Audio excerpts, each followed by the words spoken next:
शुक्लांबरधरं देवं शशिवर्णं चतुर्भुजं प्रसन्नवदनं ध्यायेत् सर्वविघ्नोपशान्तये। वागीसाध्यसुमनसा सर्वार्थनामोपकर्मे यं नत्वा कृतकृत्या यस्तोस्तं नमामि गजाननम्। गुरु की वंदना। गुरुर्ब्रह्मा गुरुर्विष्णु गुरुर्देव महेश्वरा। गुरु साक्षात् परम ब्रह्मा तस्मै श्री गुरुवे नमः। अखंड मंडलाकारं व्याप्तं येन चराचरं तत्पदं दर्शितं येन तस्मै श्री गुरुवे नमः। सरस्वती का स्मरण।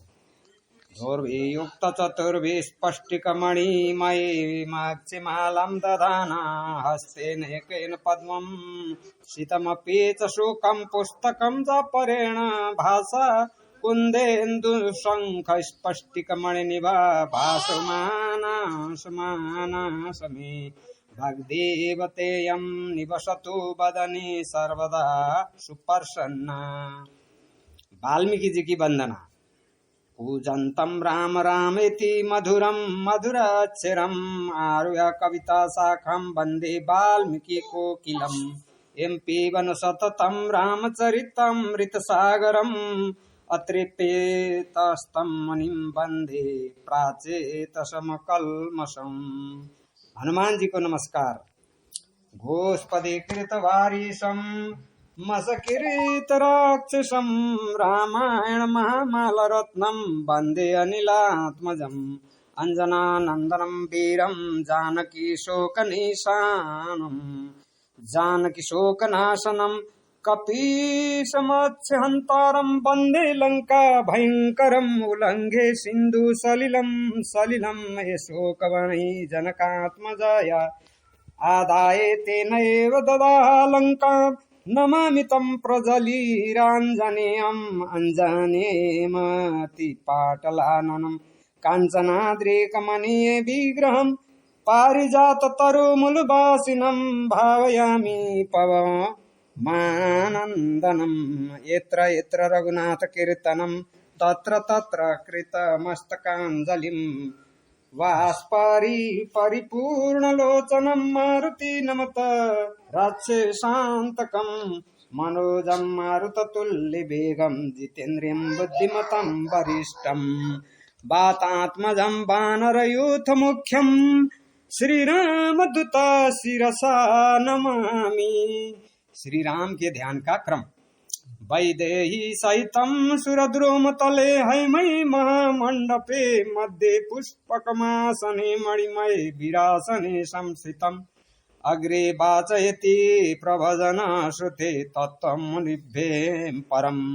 व्याख्यान्तं भरतादिभिः परिवृतं रामं भजे श्यामलम्।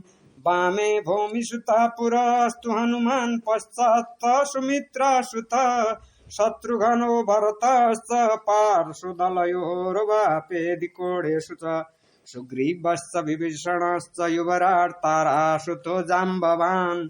मध्ये नीलसरोजकोमलरुचिं रामं भजे श्यामलम्। श्री राम परिकर को नमस्कार।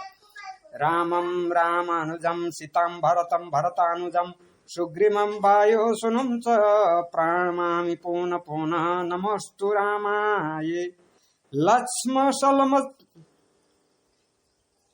नमोऽस्तु रामाय सलक्ष्मणाय दिव्यै च तस्यै जनकतात्मजाय। नमोऽस्तु रुद्रेन्द्रयामानिलेभ्यो नमोऽस्तु चन्द्रार्कमरुतगणेभ्यो। रामायण को नमस्कार।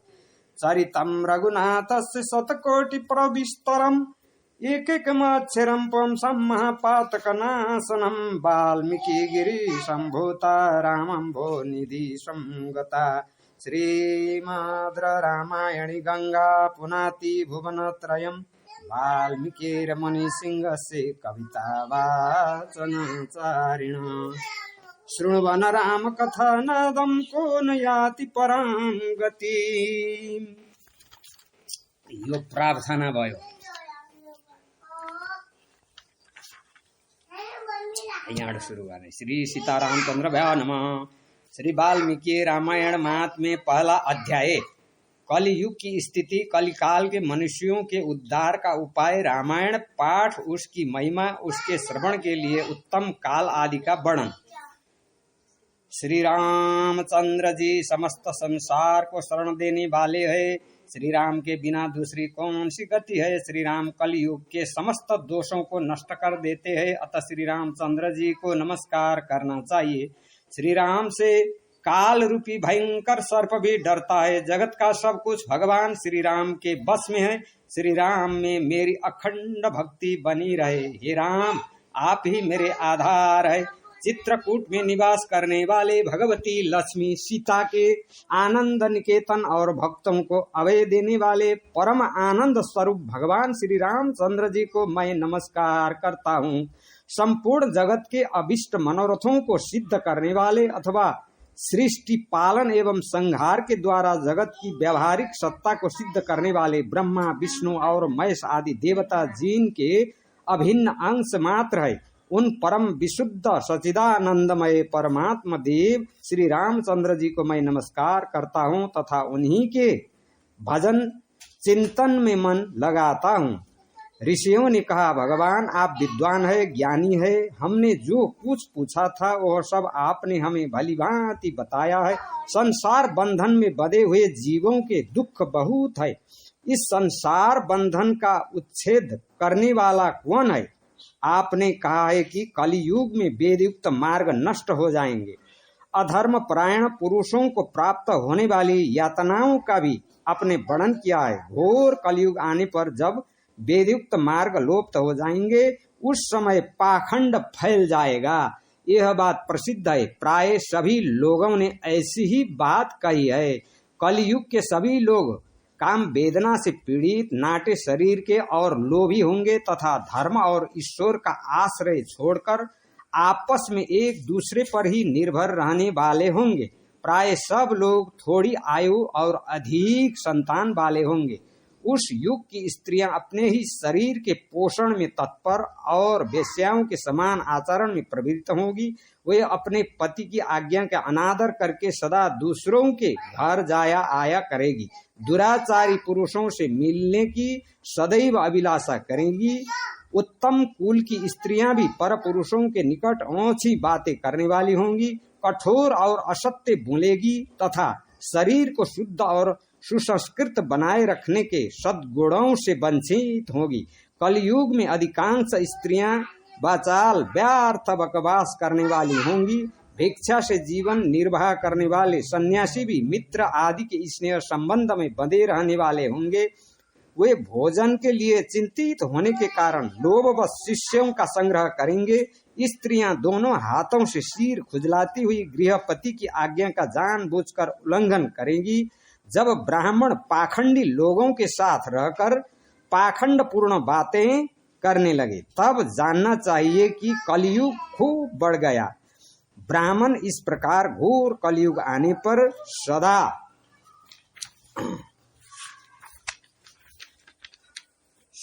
पाप परायण रहने के कारण जिनका अंतकरण शुद्ध नहीं हो सकेगा, उन लोगों की मुक्ति कैसे होगी।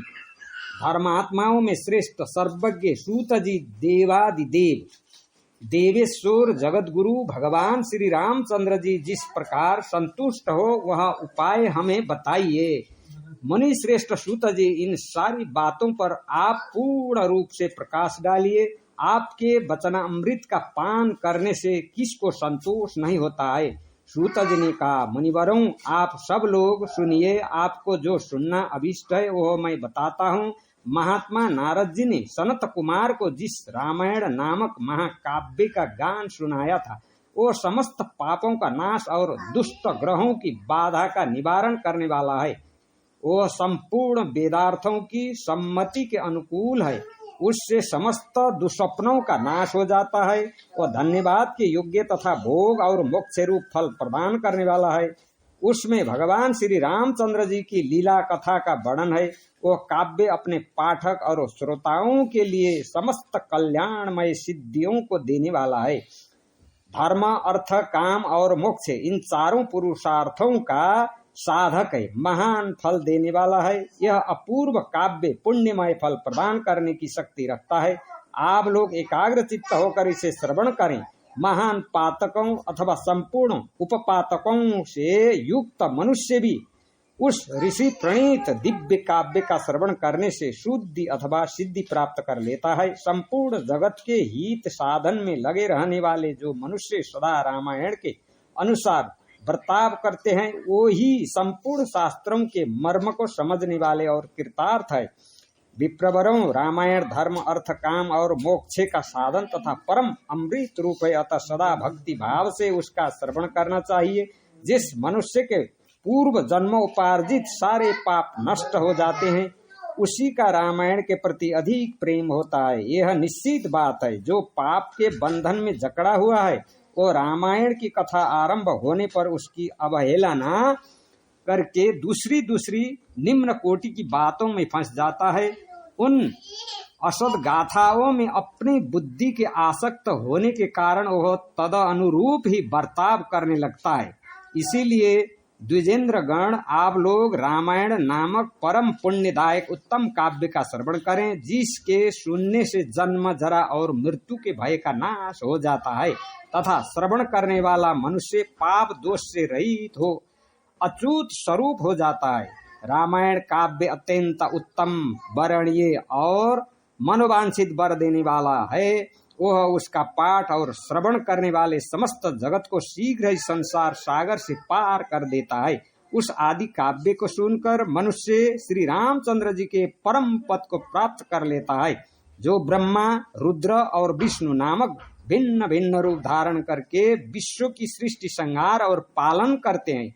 उन आदिदेव परमोत्कृष्ट परमात्मा श्री रामचंद्र जी को अपने हृदय मंदिर में स्थापित करके मनुष्य मोक्ष का भागी होता है।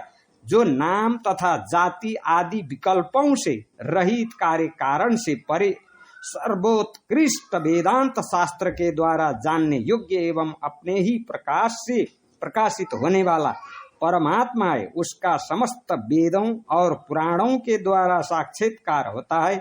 इस रामायण का अनुशीलन से भी उसी की प्राप्ति होती है।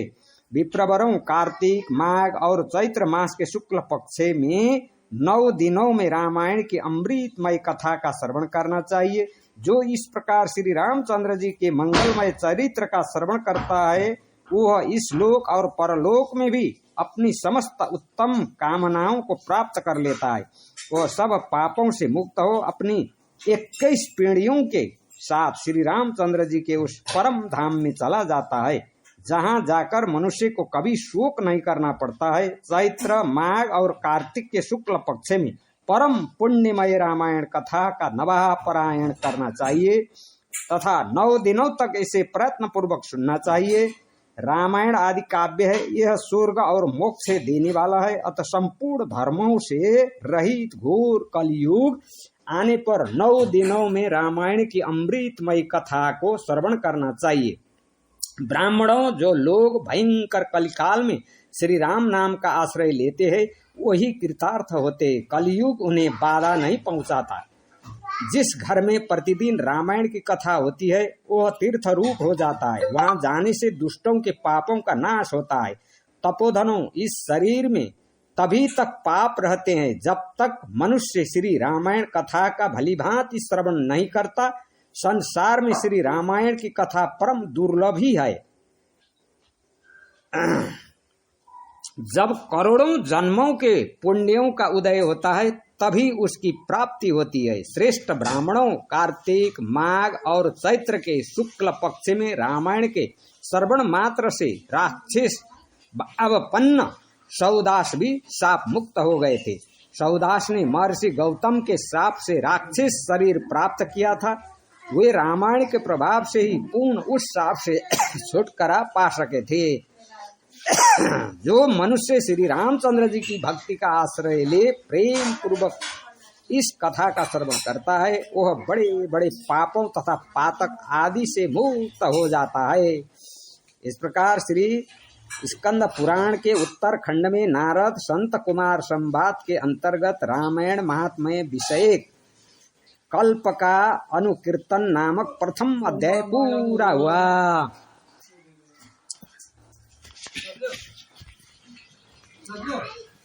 ये तो किताब का ही शौकीन